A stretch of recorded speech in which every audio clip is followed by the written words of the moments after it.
Absolutely. Yeah, Insomnia, obviously, a huge gaming, a celebration, really, a huge festival.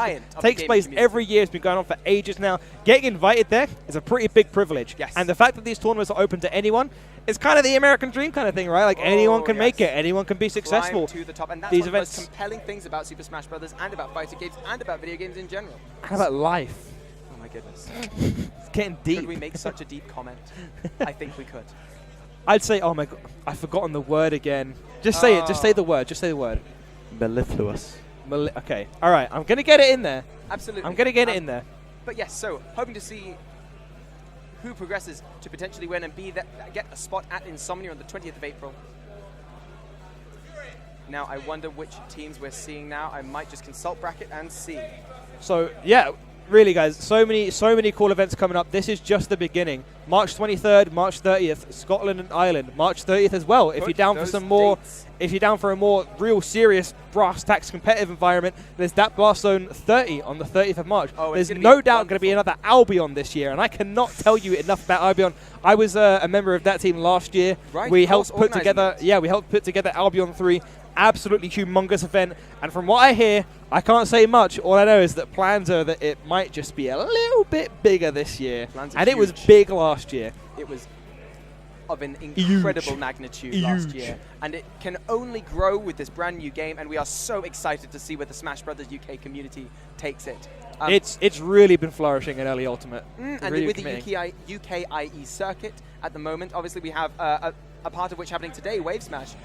Wave Smash is well going on today, yeah. A lot of events going on across Europe, Czech Republic and Spain. Ah, yes. But don't go switching off this stream, because we're about to get into some more action. Smashville 2-on-2, Inkling and Pokemon Trainer versus Mario and Meta Knight. Now, Corky, talk to me a bit about this Pokemon Trainer. Yes, so it's very interesting, the choice to start on Ivysaur, looking to try and box out the opponents. However, Ivysaur's close quarters options are very limited. That neutral air, though, being one of those limited options. Yeah, Ivysaur generally wants to keep your opponents out with Razor Leaf, but that's a move that's going to be a lot harder to employ in this kind of format, because you're going to hit your teammate a lot of that. This is a very flat stage, and the Razor Leafs go across a single horizontal line. Very flat and very small. Oh, the down throw into the up air there from the Ivysaur, though. Yeah, Pokemon Trainer, Ivysaur is a really great mid-range zoner, but if you want to get up close and personal, you want to switch to Squirtle.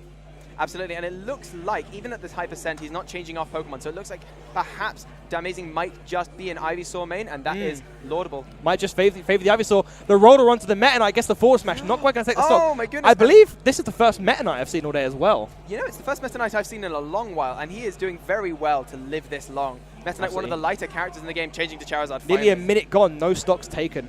Yes, and look at the percentage on Mario, only 55. Yeah, Rube is really taking it to the enemy team right now. Switches to Squirtle, but unfortunately, Squirtle the lightest at the 3. Second lightest character in the game, if I'm correct. I think it's safe to say that none of the other two Pokemon the Pokemon Trainer has would have lost the stock to that back air there, so an unfortunate timing on the switch there.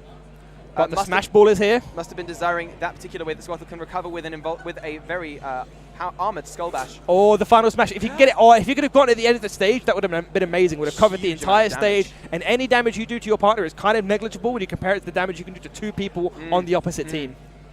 And let's see if Twig is he's really going for it. Twig wants it back. He's had a taste of power. He wants more. The tornado. Oh, the dunk from... I missed that. There's so much going on. It's just the downer on the Mario, but there's just so much action. Now, I wonder, both members of the red team off stage there in a disadvantageous position. However, they managed to turn it around incredibly. Percent lead to blue team, but slight stock lead to red team with Big Twig still on 3 stocks. And he's just rolling people. Keep rolling, rolling, rolling. He's just rolling across the stage. Oh, and Damazing has just shown he is fearless on Ivysaur. Look at these aggressive landings with up air and down air. Really up air and down air, such powerful moves. And they stall you, and they change your aerial momentum. It's very hard to... You can see right there. Yes. And Ivysaur's patented back air. The dimensional cape, though. Down B. Down B. What a powerful option from Meta Knight. Being able to slip into the ether and return. Interesting choice to start on Charizard, presumably trying to get this early kill on Mario. Or guess the early shuttle loop. I like the aggressive up B there. The dash attack from Charizard, though, that move actually got buffed in the latest patch. That does more knockback now. Very nearly took that stock. Now let's see how Charizard, a character very good at catching landings. Wow, what was that off the side? I'm not actually sure. There's so much going on. It's hard to keep track. These guys are just absolutely scrapping with each other. Over each other. It's incredible. But regardless, that's another stock loss. NKA and DA Amazing, or Damazing, however you want to say it. Both of them, their last stocks, Big Twig and Ruben, the third stock, but Big Twig kind of been the MVP of the red team, been holding on to stocks, lowest percent, getting a lot of rollers. He has. He wants this Smash Ball again. He tasted it. He needs it.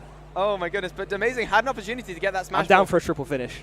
I would have said triple finish. Oh, he's got Meta Knight's final Smash Galactonite, I believe, in this game. A huge hitbox size when it starts up. So if he's able to catch them both as they are in the corner right now, it's going to be trying to get someone in the red team. There it is. Oh, he rolled. He misses, unfortunately. What a clutch roll from Ivysaur there. Wow. And then you see the down throw up air. Ivysaur immediately retorting. And calling that roll for the down throw down air. Look how well the red team have controlled stage. Look, blue team, they can't get back on stage. No, look at the ledge trapping from both members of the team. And to be fair, Inkling and Ivysaur, both characters who are incredibly proficient in ledge trapping, so no disservice to the blue team in saying so. Is he going to catch the down air on his recovery? Not quite. Now, if Damazing is forced to lose his stock here, he will have to, of course, take a stock from his teammate, which would be less than ideal. Oh, and here it'll go. Yeah, there you go, the down smash covering the roll. Here comes big, beefy boy Zard. This guy's going to live for a long time. And he's the question becomes, a nice forward air. The question becomes, how many buttons is he going to get to push? Because he can be smothered so easily. Another share stock from the blue team. And now we're all even in stocks. Yeah. And actually, overall, the percents look pretty even too. Absolutely. What happened? Ruby's going to have to play very carefully to avoid this Charizard, and Inkling killing him incredibly early. Oh, this down smash from Charizard. He is angry. He is hungry for this kill. NKA back fighting for stage control. It's the back air. Both red team members off stage at the moment. Meta Knight. Oh, the forward smash. His teammate. Oh, that is unfortunate. So unfortunate.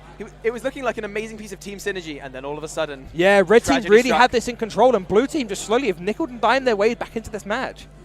It's going to be very difficult for Rube to avoid the kills. However, Inkling's Roller, an incredible tool in being able to paralyze one of your opponents. Yeah, of all the characters I wouldn't mind playing as in a 2v1, Inkling is one of them. Oh, the side B actually killing his own teammate again.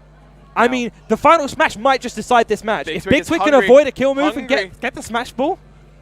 Oh, this is dicey. He's got him off stage. He needs to be careful. Oh, a pretty scary dimensional cape there. He could have been punished by an F smash. Both characters at hugely the back air would have taken it. He's self-destruct. Oh, that is an unfortunate SD. NKA expressing a bit of frustration at that. Understandably so. Meta Knight is a fast faller, and he took a bit of a risk off stage there. Yeah. But a very worthwhile risk. That's unfortunate. That's why if I'm playing doubles, I'm probably going to lean more towards the Squirtle than anything. Yeah, Squirtle, I have the mobility to zip between opponents. I'm not big, so like there's a less chance of both my opponent hitting me and me hitting my opponent. Sorry, my teammates. Not only is Squirtle not big, his hitboxes are very precise. Exactly. And that means that you have no danger of splashing extra damage onto your teammate. That was quite mellifluous there. Thank you very much. That was quite bad, but it's all right, Brad. It's all right. I got it. Whatever. I gave you a tricky one. I've been one-upped. I've been well and truly one-upped. Now the question is, who are we going to see from each team? Presumably the teammate who we didn't see in the first round. Yes, we move on to the Smashdown section now. Very exciting. My favorite portion. Absolutely, and the losing team getting to pick first. Maybe they'll be able to call out the opponent's character choice before they do it and give them a bit of a lock. Have we seen a single Game 5 today so far? Have we gotten to see any Squad Strike? I have not seen any Squad Strike. Oh, we're waiting, hotly anticipating the Squad Strike. I need the 3v3 in my life. Back in Smash Wii U, when we had 3v3 available to us, I was campaigning hard for allowing 3v3 at tournaments. Just as an experimental period. I just wanted to try it. You know, like this is what this kind of tournament is perfect for. I was saying earlier, like, we have so many options. The rule set is so comprehensive. We can try so many things this game. Why not try 3v3? Nobody else has 3v3. You know, no other game has 3v3. No, in what game can you contest? Yeah, exactly. Contend in that manner. It's incredibly unique to Smash Brothers, as is, of course, the other features that this tournament are proposing, such as the Smash Ball. Yep. I'm seeing a Bowser from ITG and a Pikachu. On paper, okay. Or was Smart man. Ike, interesting. Okay, on paper, the Bowser-Pikachu matchup, very hard for Bowser. Ike, being a big character with a large model, large frame, very vulnerable still quite vulnerable, but definitely less so than Bowser. What Ike's going to be looking for is neutral air. Neutral air is an extremely powerful move from Ike, and low, mid to high percent, about 70, 80. Both these characters make neutral airs actually, but Ike, if he hits a neutral air about 70 or 80, it will true combo into up air and get a guaranteed stock for ITG. And that would be very dangerous against a character as light as Pikachu, in the top 10 lightest characters in the game, surprisingly. Yeah. Now, let's see what Harry's going to be able to get started, because his entire game plan will revolve around whether or not he can get in like that. And a drag down fair. I like it. Catching both the opponent and the Attempted smash to drag ball. down forward air, but I think ITG is going to get the smash ball. Not quite the Aether Dutch, doesn't quite hit, but he gets it with an up air anyway. Oh, and I think he's got it. The great Aether, the nicest looking final smash in the game. Fight me. And at the top platform of Battlefield, that'll kill even He's earlier. Gone. What a swing, what a turnaround. He was getting kind of dominated that first stock, and then a single smash ball just allowed him to turn it around. You can't afford to rest on your laurels in this format. No, absolutely not. You cannot get too comfortable. You have to always expect your opponent to be able to touch you to death. Now let's see. He did something like that with his sword just a minute ago. Haru going to need to try and fight his way back into that. But Pikachu, where he's going to extend this matchup, is the drag down forward air stuff you saw there. Awesome combo. But when Ike is forced to use his up B to recover, Pikachu can intercept it with Thunder Jolt with relative ease. Or if he's feeling really confident, jump right to the peak of where Ike's sword reaches and down air spike him for it. And look at that forward smash. Using the additional range that Pikachu has on the forward smash and the disjointed electricity that emerges from it. The back hit of the neutral air, how big is that move? Gigantic. Absolutely humongous. And not again, in combos. You can see the range and power of this neutral air and the combo potential. And look at that, he's already halfway, or maybe even 2/3 into his stock. Oh, that's punishable. Forward smashing for that. Oh my god. Get him out of here. He lost his stock at about 60. Chop. That doesn't happen in Smash Ultimate. We used to see people lose their stocks to about 50, 60 in Smash Wii U all the time. When someone loses a stock that early at Ultimate, it means they made a grave mistake. And it means that their opponent has done incredibly well in predicting that mistake and perfectly spacing. Absolutely. And he looks like ITG is just going to let Haru try and get in on him, knowing that he's approaching in a way that he is able to read. I like the idea of the up smash there. I wanted to try and kind of frame trap him, as in hit him when he had no chance to even put his shield up, but just wasn't quite fast enough. I think Haru's going to need a smash ball miracle if he wants to find his way back into this. It's all going to start with that final smash. He's searching. Skull Bash, what an incredibly surprising option. However, he's not going to be able to convert that surprise into a hit, and that's what's important. And look at the way that ITG is just carefully positioning himself just outside of Pikachu's range. Yeah. Encouraging him, no, go on, hit me. Can we see a Thunder? You see the power of this neutral air. Haru has to respect it so much because he's already approaching kill percent. Oh my goodness, and how is Haru going to find this kill? Down throw into Thunder. No, not quite. Gets the forward air regardless. Finally takes that first stock off. But now he's living on a prayer. It's going to need to be that smash ball or bust. He's going to need to survive for quite some time. It's just nickel and dime his way back into this match. Or a Gim, actually. Perhaps. A Gim being an early offstage kill. Oh, there it is. That's exactly what we were waiting for. ITG's damage ratio as his character, though, is going to be much higher. Oh! There it is. There it is. There's the up air. Using the additional height from the platform on Battlefield to get that kill much earlier than it would be otherwise. Did that clash with down air or Thunder? Is that what I saw? It clashed with Pikachu's down air, yes. Yeah, that's what I thought. Now I wonder who we'll be seeing next on the Mario. Rube. Okay, from the double situation. Now this was interesting. We saw both of these players in doubles, obviously. Both very proficient with their characters. We saw Tekka's Mario earlier, and so we now know what that character is capable of. I wonder if Rube can reach those heights of the professional game. If the Mario player can cape Inkling's recovery, that's an instant death. Oh my goodness, of course, and that could be as early as 0%.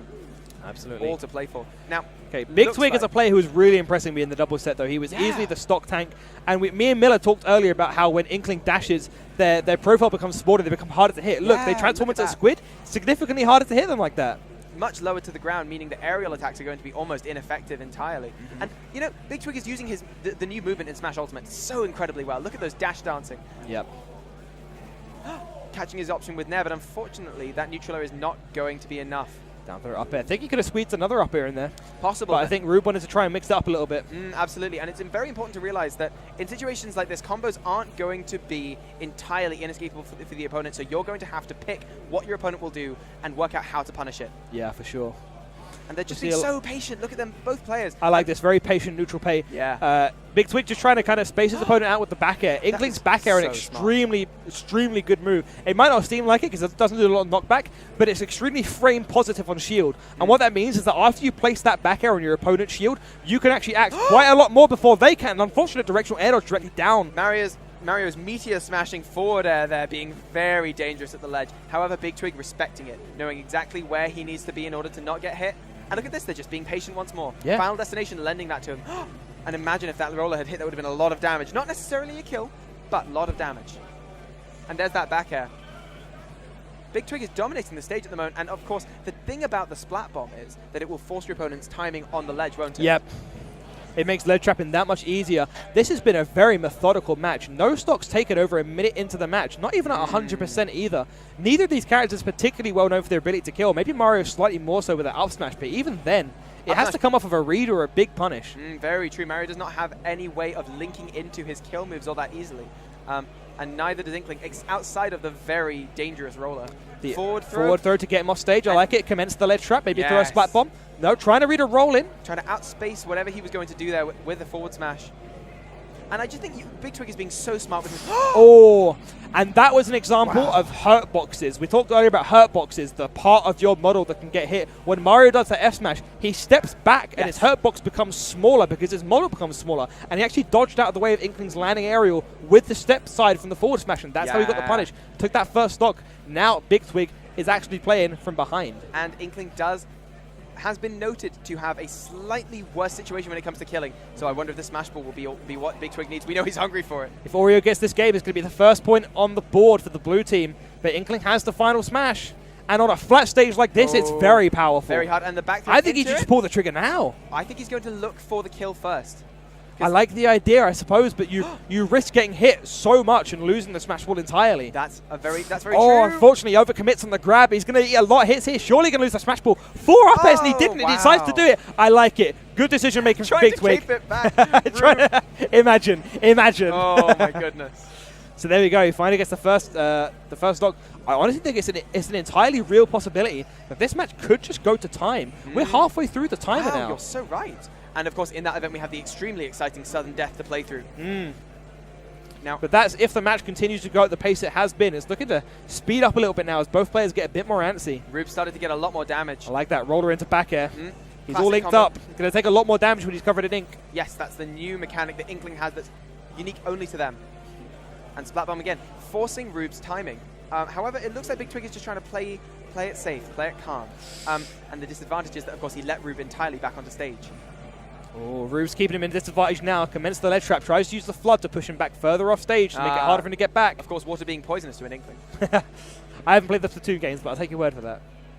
Yeah, you know. Don't they take damage when they're in the water? They do, don't they? They do. And there's the up throw into the up air. See, that is a guaranteed kill confirm at some percent, but it looks like we were just outside of that range. Yeah, I think that's a bit too early there. Oh, really? Okay. And look at this juggle situation from Rube. He's really covering the space incredibly well. Oh, the forward air. Actually, the angle knocks him back past the ledge, and it was an immediate meteor spike. Amazing stuff from Rube there. And I'll tell you what's meteor. Mario's up smash. Let's see if we can see it again. Down air into, forcing not quite the directional air dodge. Stage. Big Twig fighting from behind. Gonna have to make a big play, perhaps, with the Smash Ball. And look at this. You know, Rube is just slowing the pace down. He doesn't need to rush into this. And indeed, Mario isn't a character known for his incredible speed. And therefore, he doesn't have the huge faculty in order to get in. You can see Big Twig's just kind of content to run around, but Rube's just kind of pushing buttons on him. And if he gets this Smash Ball, might just be curtains as soon as right now. Oh my goodness. Especially with Mario's, his final smash sending you so far off stage. You can see Mario looking for a lot of short up down airs. Off stage? Oh, didn't turn it around. Yeah, that's unfortunate. Regardless, still in a good position. You can see him looking for a lot of these short up down airs. Yes. Actually, one of Mario's best combo tools in this game. It lingers for so long as well. Pops your opponent up at a really nice angle to follow up with an up air, and actually can take a stock at higher percents. And like you said, it lingers for a long time. Stays out deceptively long. Now let's see what Rube can do to convert off this juggle situation. He's actually been keeping Big Twig in disadvantage for quite a long time, but they're returning to that very careful, patient, neutral. I love the dashing down tilt, making use of the new tilts out of dash mechanic. A wonderful new feature in Ultimate, for sure. The parry mechanic not quite coming into play there, didn't quite know how to punish. Mario doesn't really have an option in front of him. No, not really. Gets the grab. This is looking worse and worse for Big Twig, though. 88%, and just over a minute left on the clock. But you know what that might mean? It means that this set could go to Game 5. We could see Smash. It could very well. I'm totally down for if it means a squad strike, then run the clock all you desire. 54 seconds on the clock. Might we see a timeout situation from Rube? Because remember, if Big Twig doesn't take Rube's stock or doesn't deal him enough percentage, I believe that... Whoa. What a smart little string there onto Big Twig's blocking situation, and Big Twig keeping his composure. The pressure is kind of on Rube now. He just wants to take this stock already. Like, he doesn't want to let this victory slip out of his fingers. But being at a 2-stock lead... If he doesn't lose it in the next 30 seconds, he's won. True. You know, he doesn't have any incentive, and Inkling doesn't have a raw option to kill in neutral. Oh, nearly got that down smash after putting not enough pressure on shield that he forced him into a defensive option. 20 seconds remaining. It's so impressed by both players' composure in this situation. I would personally be scrambling right here. Yeah, absolutely. Get it now.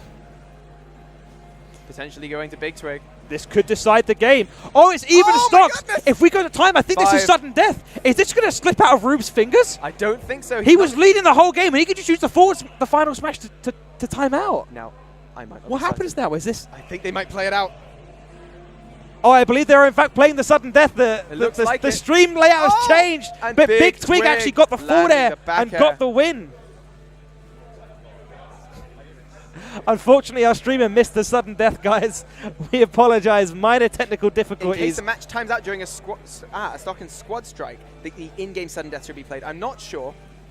The in-game sudden death was just played. But unfortunately, our streamer pulled the trigger a bit early and thought the game was over. As unfortunate things happen. Yes. But the red team actually came out. Big Twig actually won that. So the victory did, in fact, slip right out of Rube's hands. That's so unfortunate. More. He was winning that entire game. He was winning that whole game the whole way. And like I said, he couldn't afford to let it slip out of his fingers like that. You were absolutely right that Rube could not afford to Rube could not afford to lose his stock there. Okay, and we're just going to take a quick 5-minute break. See you back very soon. See you soon, more guys. Exciting Wave B.